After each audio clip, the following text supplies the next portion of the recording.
Well, one of the questions was just what we finished talking about. People have called me and asked me about what position to take and what to say according to the code and counter-racist logic about when it first happened. I thought about what Gandhi had said, and I would just like to make a reference to a scene in the movie Gandhi that came out in 1982. And there was a scene that had to do with what they called, I think I'm pronouncing it correctly, the Amritsar Massacre. The Right. scene was about a British general, a Brigadier General Reginald Edward Harry Dyer. Right.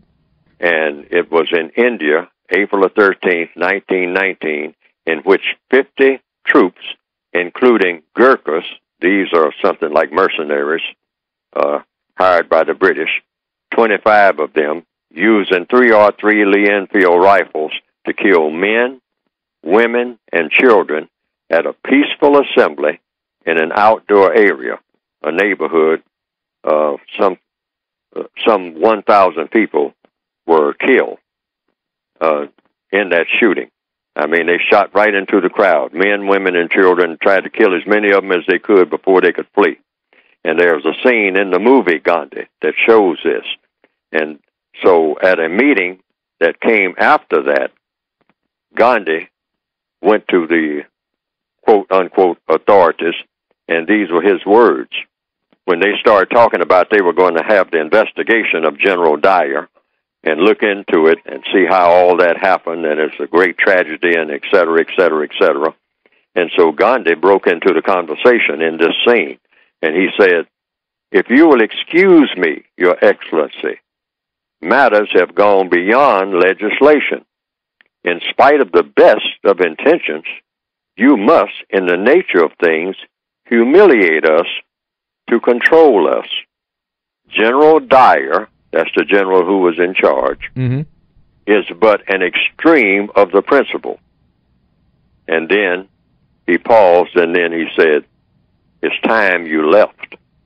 Meaning he gave the bottom line to the whole scenario.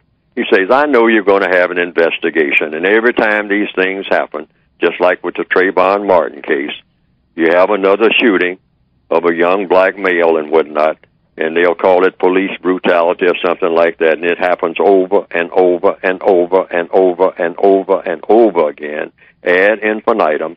Black people come out and they march in the streets, and they say, 'Down with police brutality.' You can get old photographs that go way back 50 years, and you will see those scenes replayed over and over again."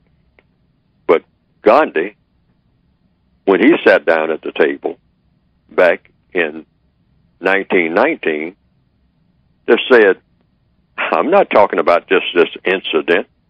I'm talking about your whole system." That's what that scene was about. It's a powerful scene, in my opinion.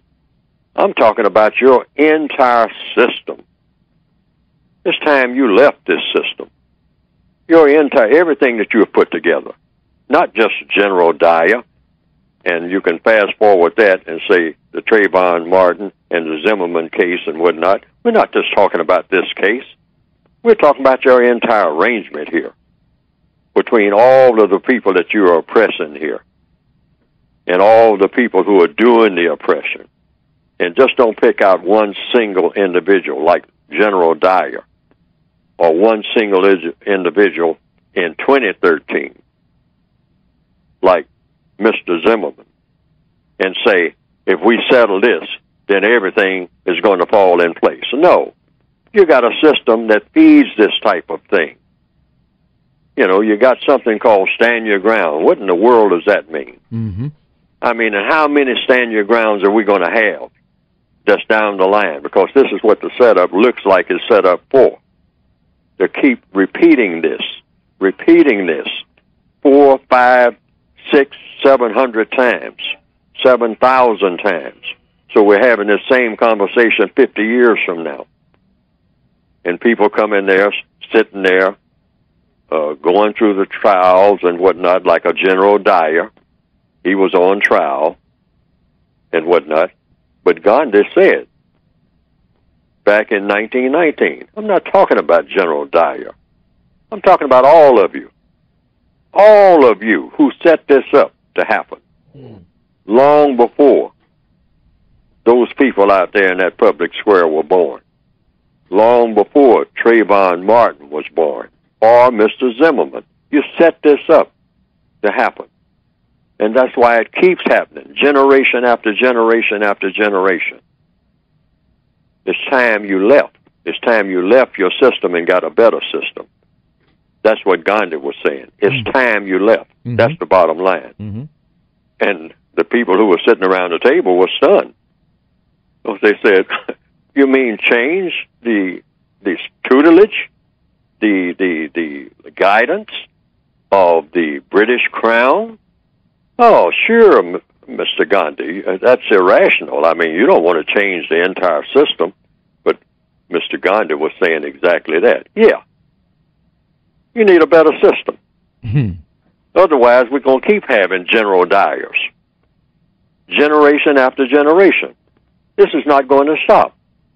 You got to uproot this thing from the roots of what you're doing here in India. And it's the same thing in Florida. It's the same thing in the entire system of white supremacy. Because that's really what we're talking about here. You have to replace it with another system.